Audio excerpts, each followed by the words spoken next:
Agora é o Evangelho da graça, do amor e do humor de Deus, vindo sobre nós para nos engravidar de boa nova. Você quer ficar grávido de boa nova? A gravidez da boa nova é uma imagem que Paulo usa e aparece no Novo Testamento, em alguns lugares, nos evangelhos. Jesus usa a imagem da mulher grávida que está para dar à luz, em dores. Aí, quando nasce o filho, a criança, ela já nem se lembra mais das dores, pela alegria de ter trazido ao mundo um ser humano. Um ser humano. As alegrias chegam aqui na vida da gente para a gente ter o poder facilitador de deixar o passado passar. Do contrário, seria como uma mãe que dá à luz a um filho, uma filha, lindos, maravilhosos, saudáveis, bem-aventurados. Ou, mesmo que não seja tão saudável, é teu filho, é tua vida, é teu presente, é dom da graça.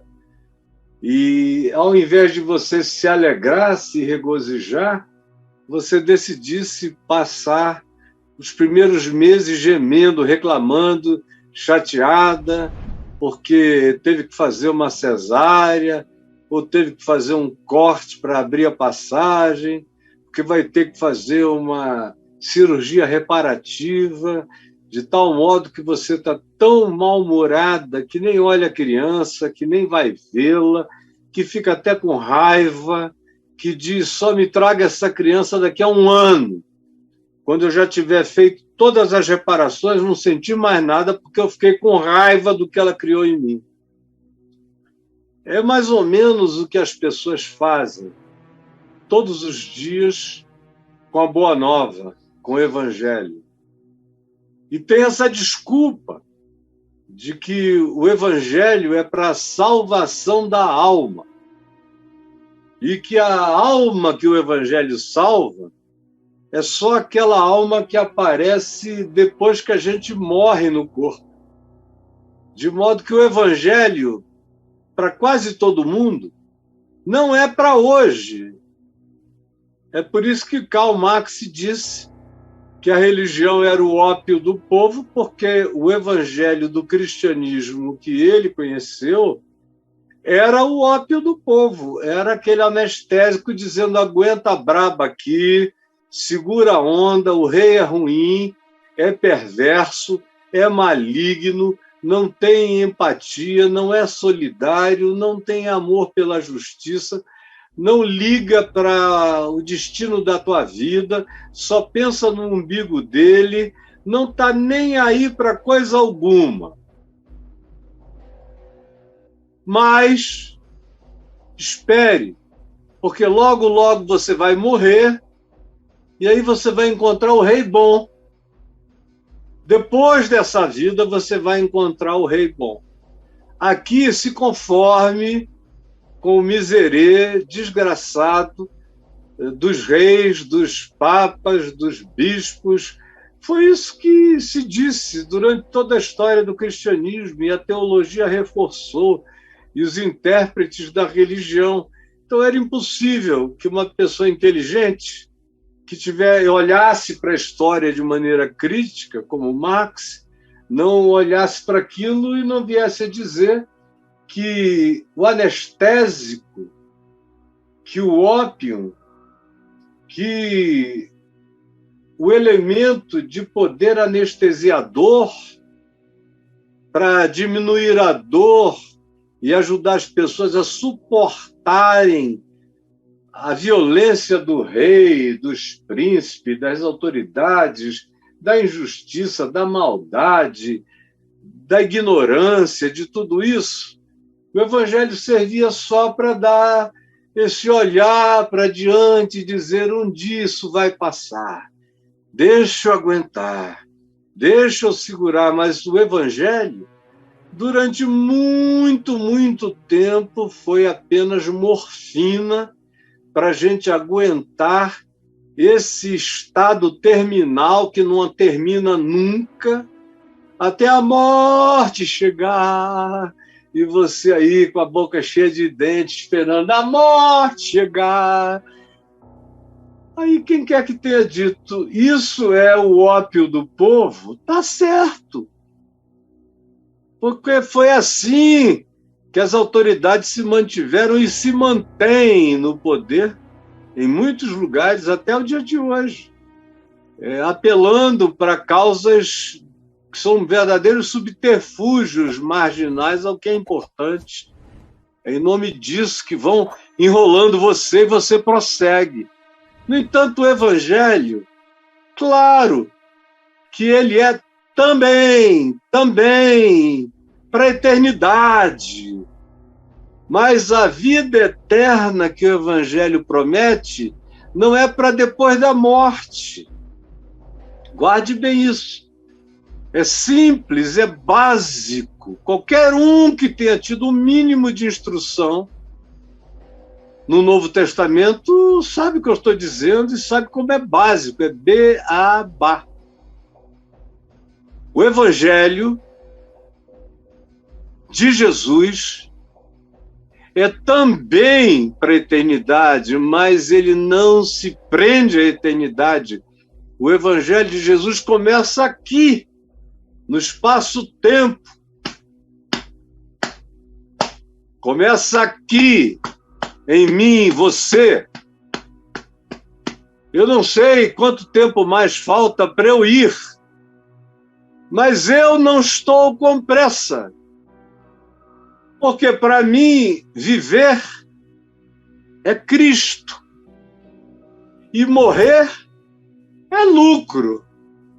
Mas enquanto os dividendos eternos, que a Escritura, o Novo Testamento chama de galardão, não chegarem, eu já estou galardoado pela boa nova, que me dá força para viver, que me dá resistência para suportar, que me dá um bom olhar para entender, que me dá uma boa mente para interpretar as circunstâncias da vida, que me dá força para ir adiante, que me dá resiliência para suportar o que seja, que me dá uma atitude positiva, não importando em que circunstância seja. Eu ouço essa voz que ressuscitou dos mortos dizendo: não temas, tenha bom ânimo. Caio, não tema. Caio, tenha bom ânimo. Não olhe as ondas como Pedro, que vinha andando sobre as águas, olhou as ondas e o vento, interpretou tudo contra si mesmo, tirou os olhos do milagre e olhou as circunstâncias inapeláveis das forças aparentemente ingovernáveis da natureza e viu que, como ele não tinha poder sobre aquelas forças naturais, ele tinha mais é que estar afundando, segundo a lei da gravidade, e não andando sobre as águas, olhando para Jesus, e começou a afundar.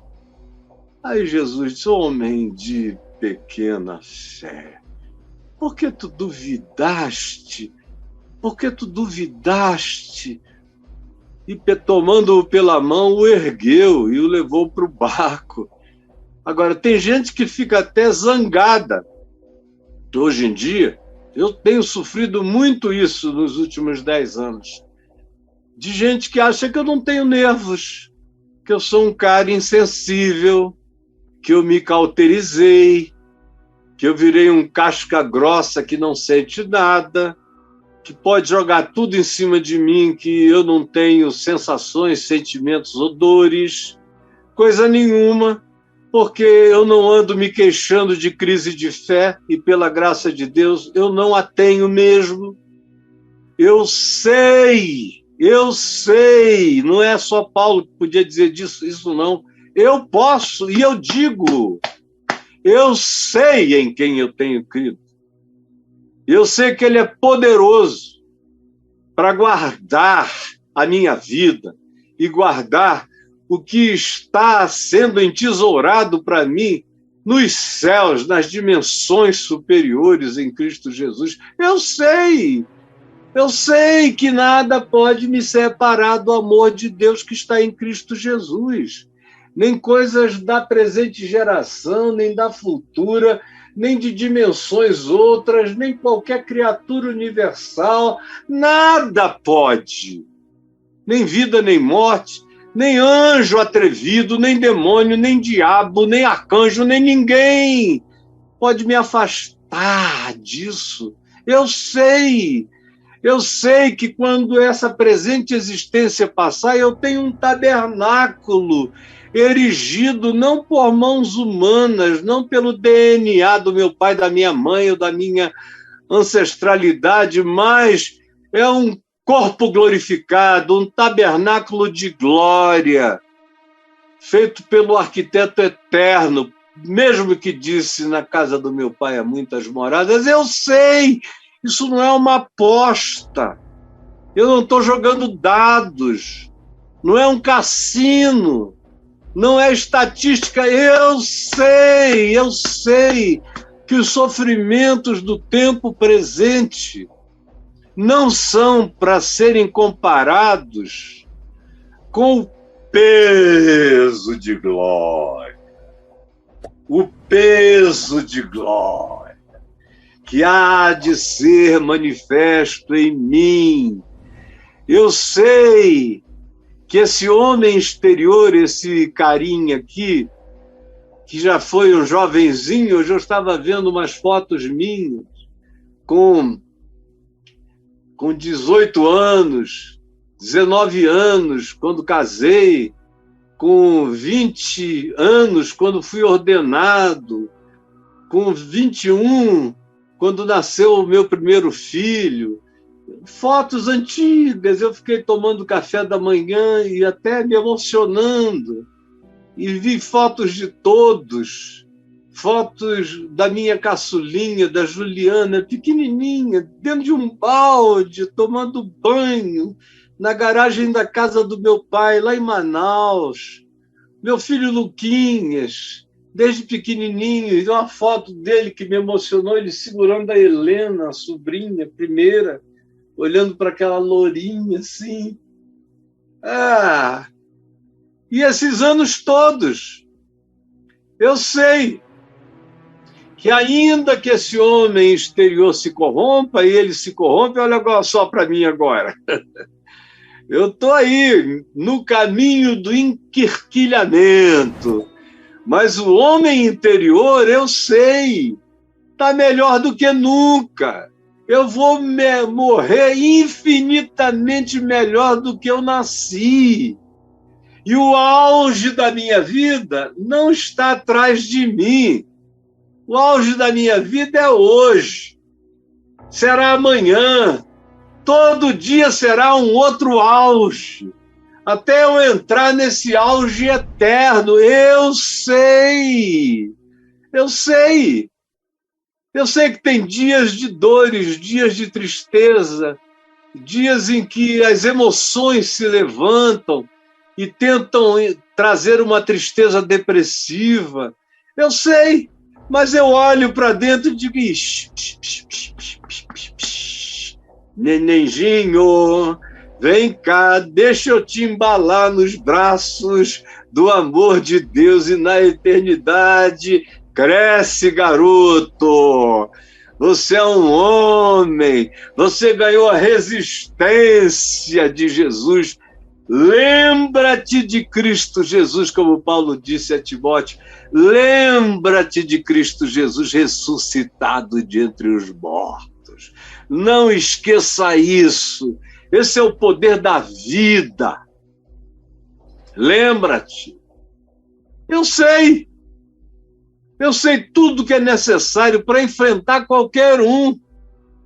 Por isso eu não tenho medo de nada. Se você me disser, olha, tem um meteoro vindo para cá, não conseguiram desviar, ele vai dar de frente com a Terra, vai destruir o planeta ou acabar com a civilização humana.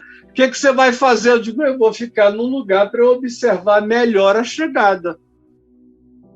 Observar melhor, vou me esconder, vou morrer de qualquer jeito, eu vou ver essa imagem trágica e linda. Porque eu não tenho medo. É criação de Deus, e essa criação só tem o poder de matar meu corpo, mas não tem poder de fazer nada comigo. Eu não sou esse corpo. Esse corpo é meu, mas eu não sou ele. Eu sou um espírito eterno. Eu sei.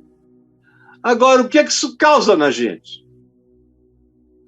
Saber isso, viver por meio disso, pela fé, não pela sensação, nem pela emoção, como eu digo todo dia e repito toda hora, porque eu estou bem convicto de que a razão pela qual as pessoas mais vacilam na vida é porque elas pensam que Deus é emoção, Deus é sensação, Espírito Santo é um arrepio. E se você não viver em estado de euforias, é porque tem alguma coisa errada com você. Tem alguma coisa errada com você, é por isso que você perdeu o estado de euforia. E não é absolutamente nada disso no mundo. Quem disse é aquele que não engana. Tereis aflições. Você queria o quê? Moleza, cara. No mundo tereis aflições, dias ruins, tristezas, lutos, lágrimas, morte, dor, doença. É assim a vida no corpo, no espaço, tempo. É assim a vida carnal. É assim a vida orgânica. É assim a vida solar. É assim a vida na dimensão que a gente habita. É cheio de aflições. Dá uma topada ali numa pedrinha que seja, que você vai ver que pode te fazer doer o resto do dia, se arrancar tua unha. Então, cara, às vezes precisa até de uma leve anestesia para você não ficar tão incomodado. A gente tem aflições. Uma cutícula mal tirada ou inflamada pode produzir o impensável na gente, como fez na mulher de um amigo meu, que foi tirar uma cutícula com a unha, acabou perdendo o dedo praticamente, ficou internada praticamente um ano inteiro, com uma bactéria que ninguém conseguia tirar do organismo dela, e ela morre ou não morre, e que foi se infiltrando, deu sepsemia. Uma bichinha, uma cutícula, acontece. Aí, se acontecer comigo, eu vou dizer que foi o diabo? Não. Foi a cutícula mal tirada por esse burrão aqui, e que estava, meu Deus, sujeita a qualquer infecção bacteriana. E não era o diabo que estava dando um empurrão para dentro, é a natureza das coisas, faz parte. Eu sei que nascer faz parte, que morrer faz parte, que ter saúde faz parte, que não ter saúde pode fazer parte. E em algum momento fará. Eu sei que a alegria faz parte, e o luto, a dor também, que o ganho faz parte, a perda faz parte.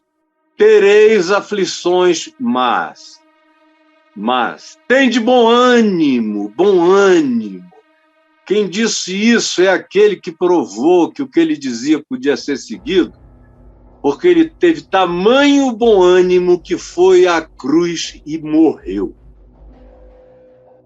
E ressuscitou no poder do bom ânimo da ressurreição eterna, para plantar esse vigor existencial não arruinável dentro de mim, que pode crescer, botar espigão, no coração de Deus e subir até as alturas dos céus e se alegrar nas esperanças eternas.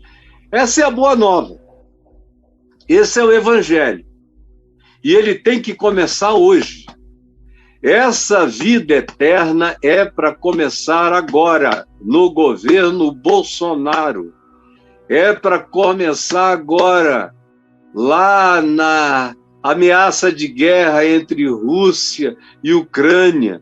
É para começar agora, em meio a todas as catástrofes naturais que se acumularam pela intervenção idiota de nós humanos. É para ser carregada hoje, aqui nesse peito. É para ser vivida em qualquer tempo, em qualquer época, sobre qualquer governança, apesar de qualquer um. É minha essa alegria. E ela é um aprendizado, como Paulo diz. Eu aprendi a viver contente. Contentamento é escola, é ensino, é prática.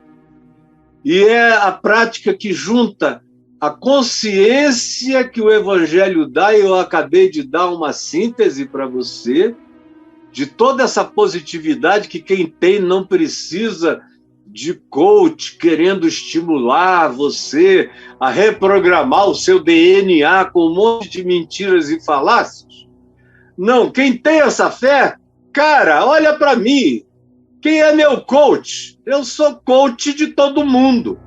Por quê? Porque eu sou melhor? Não. É porque a fé é poderosa. E quando ela entrou, ela ficou. E ela não sairá. E ninguém arrancará de mim nem morte, nem vida. Nem ninguém. Nem a perda de tudo e de todos. Ela está em mim. E ela é inarrancável. Isso sim é poder.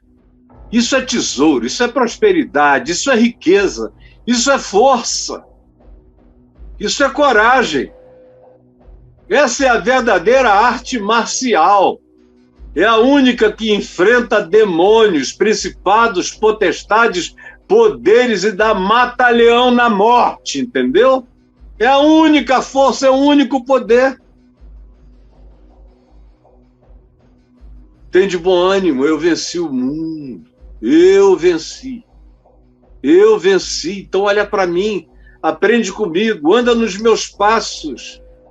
Não fica pensando que chibatada, que cusparada, que rejeição, que maldição dos homens, que fuga dos amigos, que qualquer uma dessas coisas é sinal de derrota.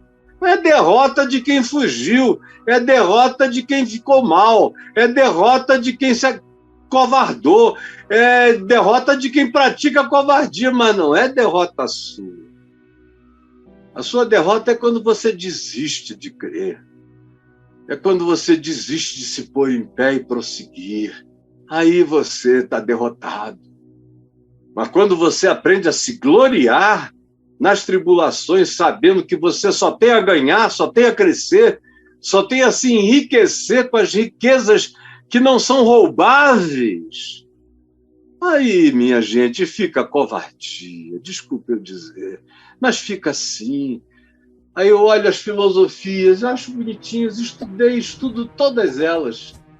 A maior parte desses meus livros aqui são de filosofia, de psicologia, de antropologia, de ciências variadas, ou de análises sociológicas as mais diversas, porque é bom saber.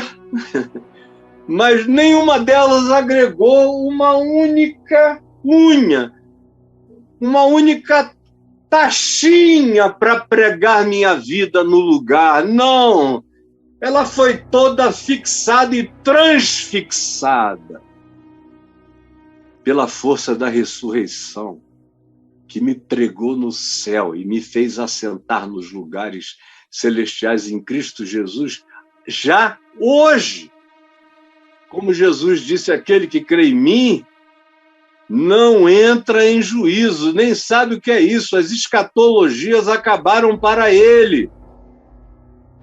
Os julgamentos morreram, como a morte está morta para aquele que crê em mim.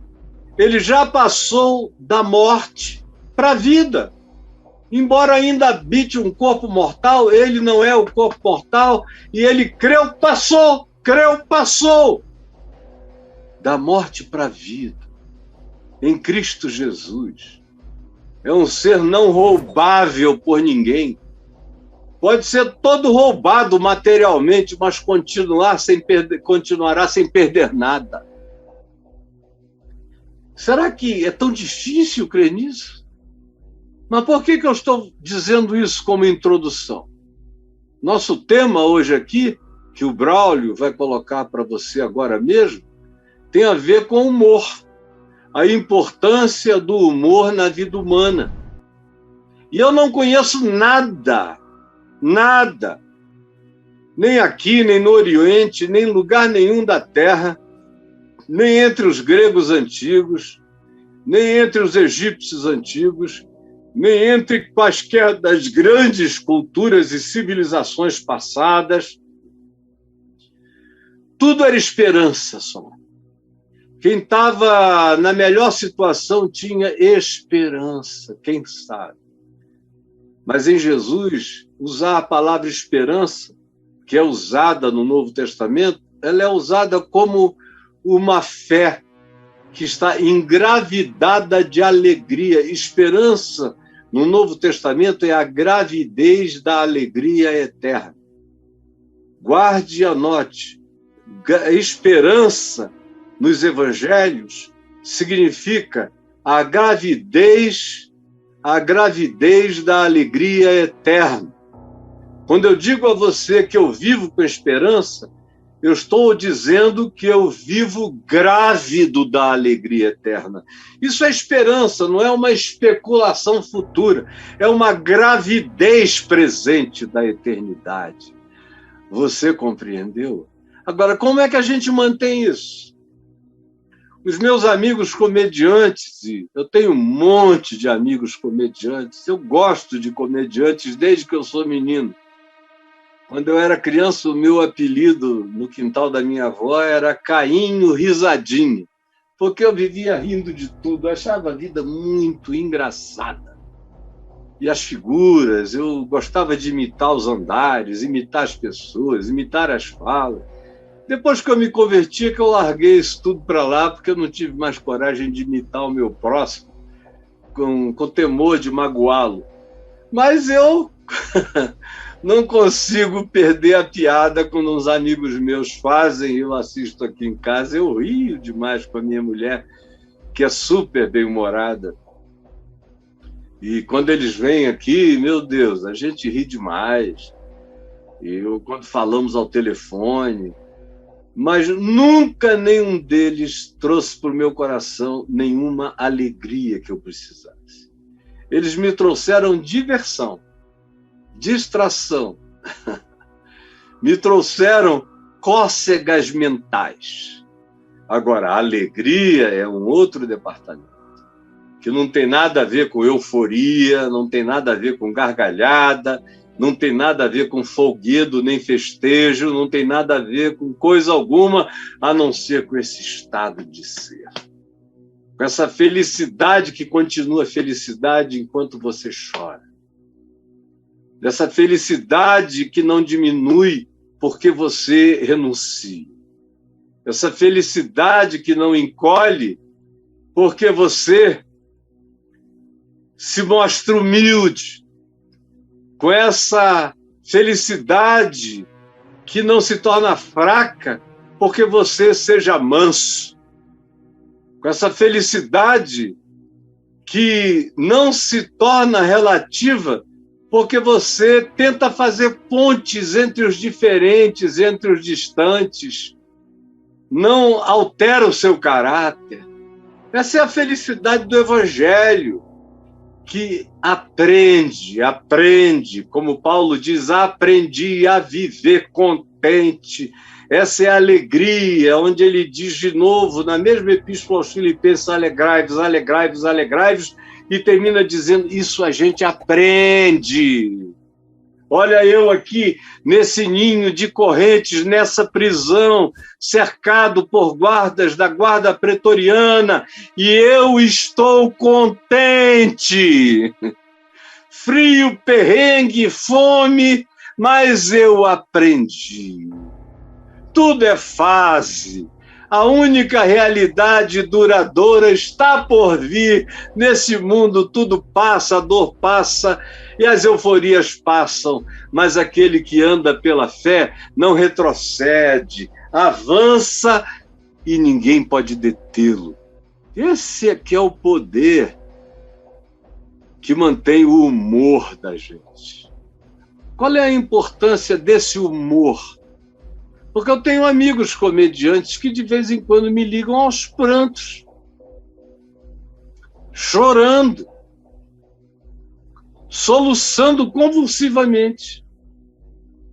Ele acabou de fazer milhares urinarem, fazer xixi no teatro, mas ele está triste. E aí me liga, me conta, chora, eu consolo, levanto, sem contar nenhuma anedota, só falando dessas coisas eternas. O cara vai, daqui a pouco ele, se não segurar e não amarrar no pé da mesa, ele vai embora de tanta alegria, vira um balão de hélio. De onde vem esse poder? Onde está essa força? Toda vez que eu faço essa pergunta, eu me lembro do filme Carruagens de Fogo, do protagonista principal, figura real das Olimpíadas do início do século XX, da primeira Olimpíada, praticamente, na Europa, no século XX. E ele era um pregador também, acabou morrendo como missionário na China. Veja o filme, As Carruagens de Fogo, um filme lindo, história real.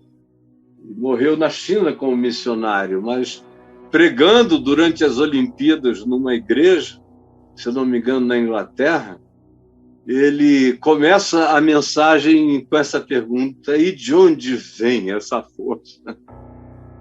De onde vem esse poder? Ele leu o texto de Isaías 40, que dizia: os jovens se cansam e se fatigam, os moços de exaustos caem, mas os que esperam no Senhor renovam as suas forças. Sobem com asas como águias, correm e não se cansam, caminham e não se fatigam. De onde vem essa força? E ele mesmo respondeu: vem de dentro. It comes from within. Vem aqui de dentro. Isso eu aprendi quando criei.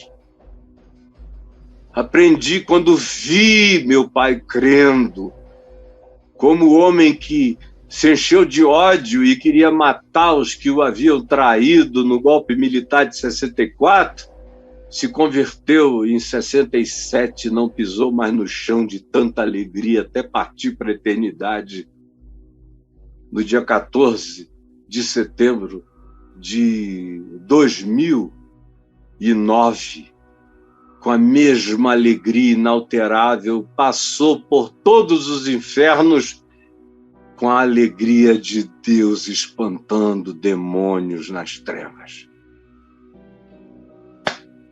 Vem de dentro. E qual é a importância? É óbvia.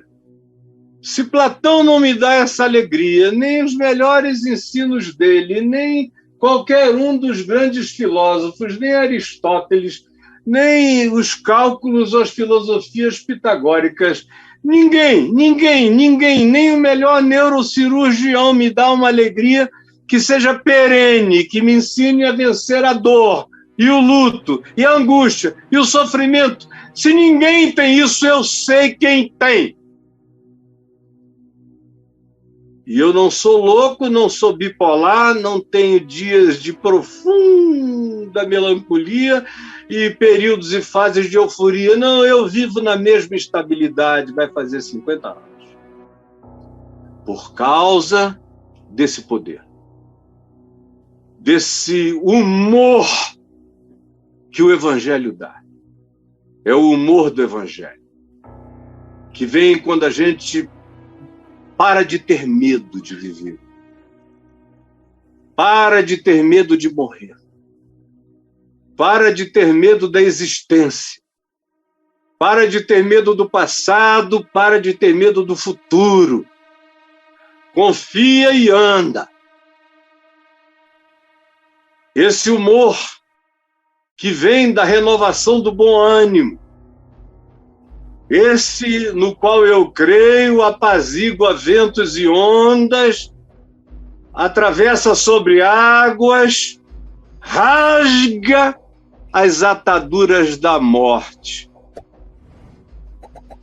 Esse é o meu estribo, é a minha rocha, é o meu castelo forte, é o meu alto refúgio, é a minha torre de vigia. É daí que eu aprecio o mundo, é com esse olhar que eu vejo a terra e vejo os céus. Não os céus cósmicos, mas os céus espirituais, dimensionais. É aí que a minha vida tem o seu fundamento. Eu já muitas vezes, é quase um jargão na minha boca, essa necessária explicação de onde vem a palavra humor. Quem já ouviu, me perdoe, tem muita gente nova agora com a gente aqui todo dia que nunca me ouviu falar disso.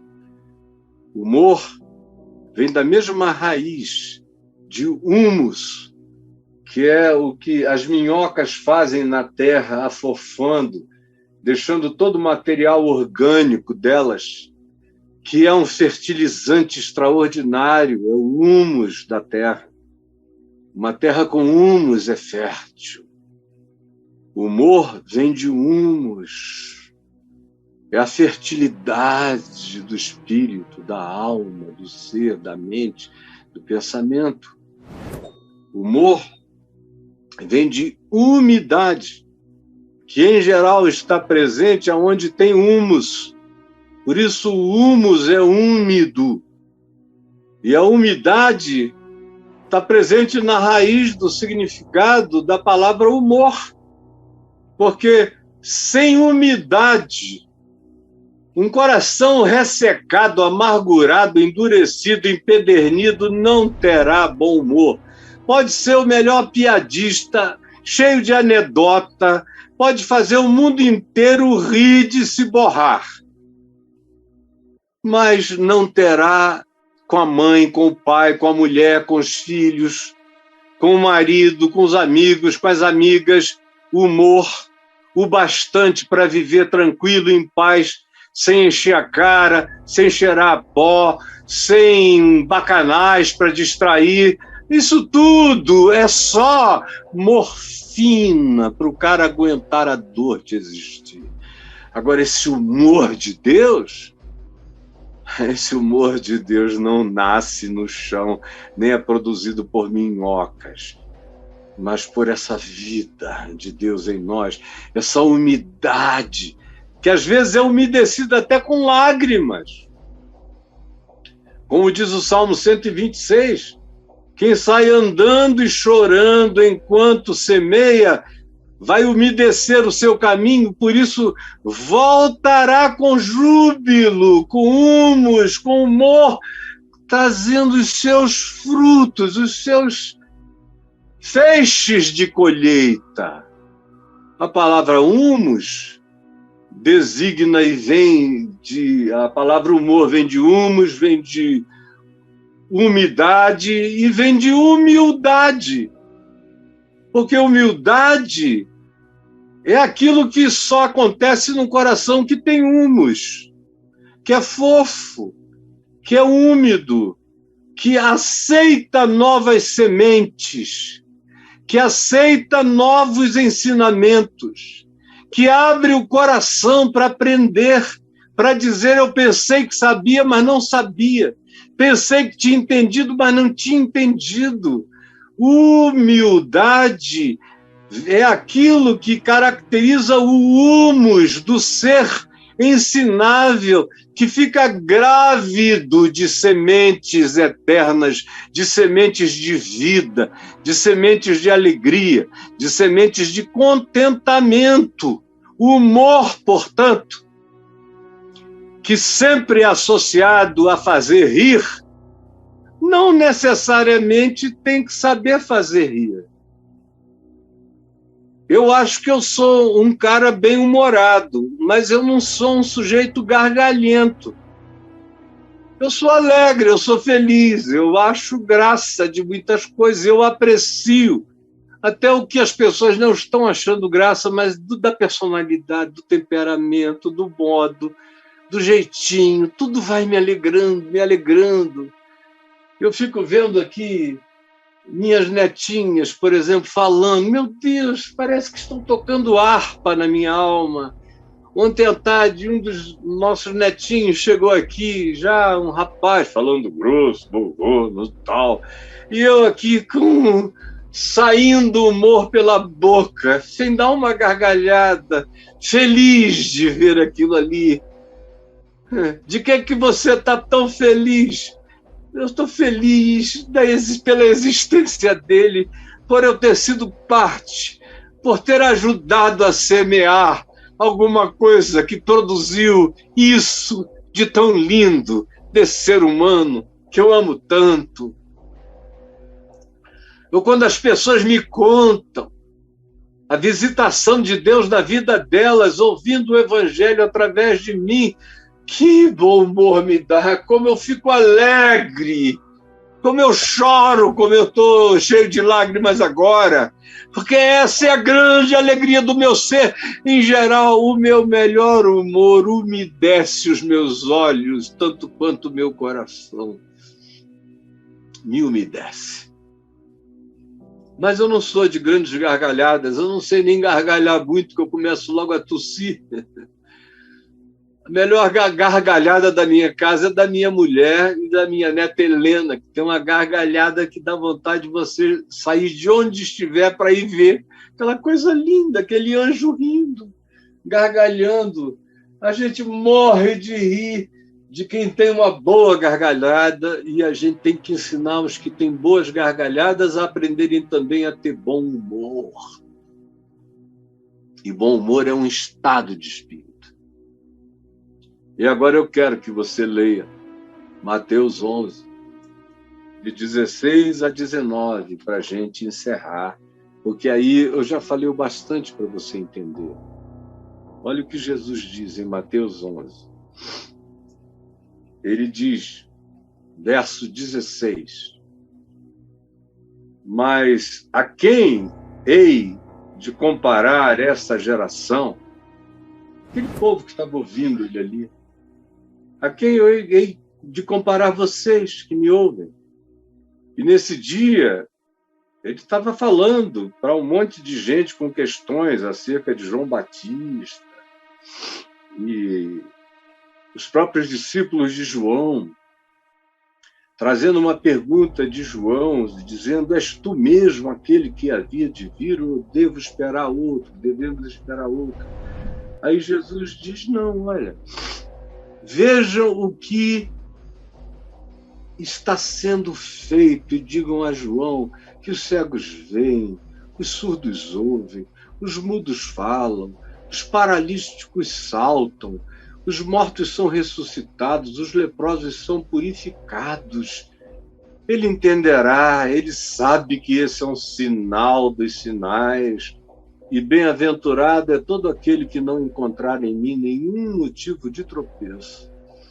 Aí começou a falar de João Batista, e aí fez a aplicação disso ao público que estava ouvindo. E conclui dizendo, quem tem ouvidos para ouvir, ouça. Mas é uma adversativa para esse pessoal que estava ouvindo prestar bastante atenção. A quem hei de comparar esta geração? É semelhante a meninos que nunca cresceram. Olha, só tinha gente com a barba branca até aqui embaixo, na presença de Jesus. Cada fariseu com falactérios enormes, todo mundo, cheio de importâncias, de signos, de patentes espirituais, de rankings de importâncias. Praticamente não tinha jovens nem meninos ali, muito homem, de uma certa idade para cima. E ele diz: a quem eu compararei vocês? Vocês são meninos. Todo mundo aqui infantil. É uma maneira carinhosa de chamar de débil mental, porque só tinha gente adulta, existindo num estado permanente de retardo. Retardo espiritual, retardo emocional, retardo afetivo e retardo mental, porque quem bloqueia os sentimentos, as emoções, quem bloqueia o ser, a alma, acaba bloqueando a interpretação da vida toda e se retarda na existência. Aqui eu compararei vocês, senão a meninos sentados na praça, à toa, o dia inteiro, discutindo para lá, discutindo para cá, discutindo para lá, caçando Pokémon. Vocês estão aí querendo caçar Pokémon, me fazendo perguntas de Pokémon, perguntas sem importância, sem sentido, não enxergam a realidade, seus caçadores de Pokémon. Vocês não passam disso. Crianças, meninos na praça, gritando uns para os outros, brigando por causa das suas apostas, ou opiniões, ou divergências, ou quem fez ou pontuou mais. São games de ódio. Vocês não passam disso. Ninguém aqui passou desse nível. Não sabem viver sem ser gritando, brigando, polarizando, discutindo, tendo raiva, rejeitando, mal-humorados. E menino mal-humorado é uma coisa horrorosa. Você já conheceu menino mal-humorado? Meu Deus, eu conheço uns poucos. Graças a Deus, são poucos. Na minha família não tem ninguém. Mas eu conheço por aí umas crianças que parece que chuparam a chupeta do diabo, entendeu? Que Belzebu as amamentou, que é uma criança que parece que já vem aprendendo a andar zangada, com raiva. Uma atitude que você não sabe nem de onde vem, porque às vezes o pai e a mãe explicam a família, a cultura familiar tosca. Mas às vezes não, tá tudo bem em volta, mas a criança já vem com um carnegão esquisito. E tem muita gente assim.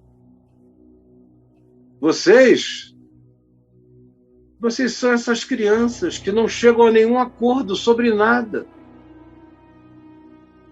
Eu estou tendo a alegria, hoje em dia na vida, de começar com alguns amigos meus a fraternidade do Evangelho. Até aqui a gente não quis passar de 200 ou 300 pastores e líderes. Eu só chamei gente que não ficava brigando na praça. Os que brigam na praça eu nem chamei. Os que discutem doutrina, dogma, quantidade de água para batismo, frequência à igreja, dízimo, oferta, isso tudo é menino para ficar na praça, deixa lá. Chamei só homens felizes, mulheres felizes, gente feliz com o reino de Deus, para a gente poder ter uma fraternidade do Evangelho. Do contrário, a gente nem tem fraternidade, nem é do Evangelho. É só uma congregação de brutos, só isso. Comparo vocês a meninos gritando uns com os outros, dizendo: nós vos tocamos flauta e vocês não dançaram, por isso estou de mal. Aí os outros dizem: nós entoamos lamentações E vocês não prantearam, a gente queria brincar de chorar. Aí Jesus disse, vocês são impossíveis de satisfazer. Nem Deus consegue satisfazer vocês, nem Deus. Tem gente escandalizada aqui, mas deixa eu repetir. Para todos os calvinistas e para todos os fatalistas e para todos os que pensem de maneira contrária, tem pessoas que nem Deus consegue ajudar. É como aquela população de Nazaré, acerca da qual Jesus se admirou da incredulidade deles, porque não conseguiu fazer entre eles muitos sinais. Era um pessoal que obstruía até o fluxo milagroso da ação de Deus em Jesus. Imagina só. Só conseguiu curar uns poucos enfermos mano a mano, tocando, para o cara sentir que tinha um toque na cabeça dele, senão ele não tomava posse de nada. Porque o mau humor entope tudo, até o canal de Deus na gente acaba. E é isso que Jesus diz, aplicando a ele e a João Batista. Ele disse, porque vim eu, o Filho do Homem, que come, bebe, toca flauta, entra nas festas onde tem flauta, harpa, cítara, tocando, gente dançando.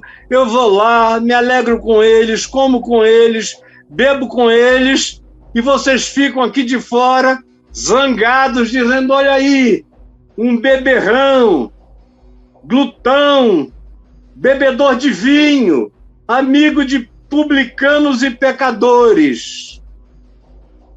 Ao mesmo tempo em que João Batista veio, e João não comia só gafanhoto, com mel silvestre, água de qualquer fonte, se vestia mal, João deveria cheirar muito mal, irmão santo, santo, santo e fedido.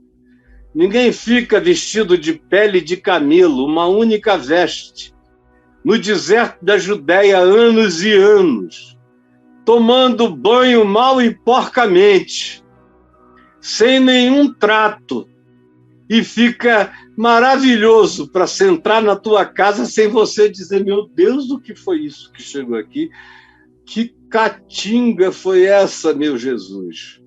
João era um santo gambá, e não tinha um luxo, nenhuma vaidade, nenhuma amizade, ninguém diferente, nenhuma gargalhada em volta dele. João era um cara turrão. Ele conhecia alegrias espirituais, mas ele não transformava isso em camaradagens sociais e gargalhadas. Era do tipo que andava sério enquanto ia. E tudo que sai da boca dele, de mais feliz, é aquela alegria que diz, agora eu já posso. O meu coração já experimentou a alegria de ver o noivo eterno chegar, o Cordeiro de Deus. Mas não se dizia, então, João Batista gargalhou. Não. Ele se alegrou e provavelmente disse isso com uma gravidade enorme. Provavelmente a grande gargalhada de João Batista tenha sido como feto no ventre de Isabel, sua mãe, quando Maria a saudou, indo passar a gestação de Jesus, boa parte dela, lá na Judéia, em Karen, próxima a Jerusalém, onde João morava. Isabel e Zacarias também. Porque ele não era um homem assim. Mas ninguém queria nada com ele, ninguém gostou. Quem não gostava de Jesus porque Jesus comia, bebia, se alegrava, batia o pé no chão no ritmo, batucava na mesa, dava um ok, faz de novo, vamos lá, que lindo, senta aqui agora.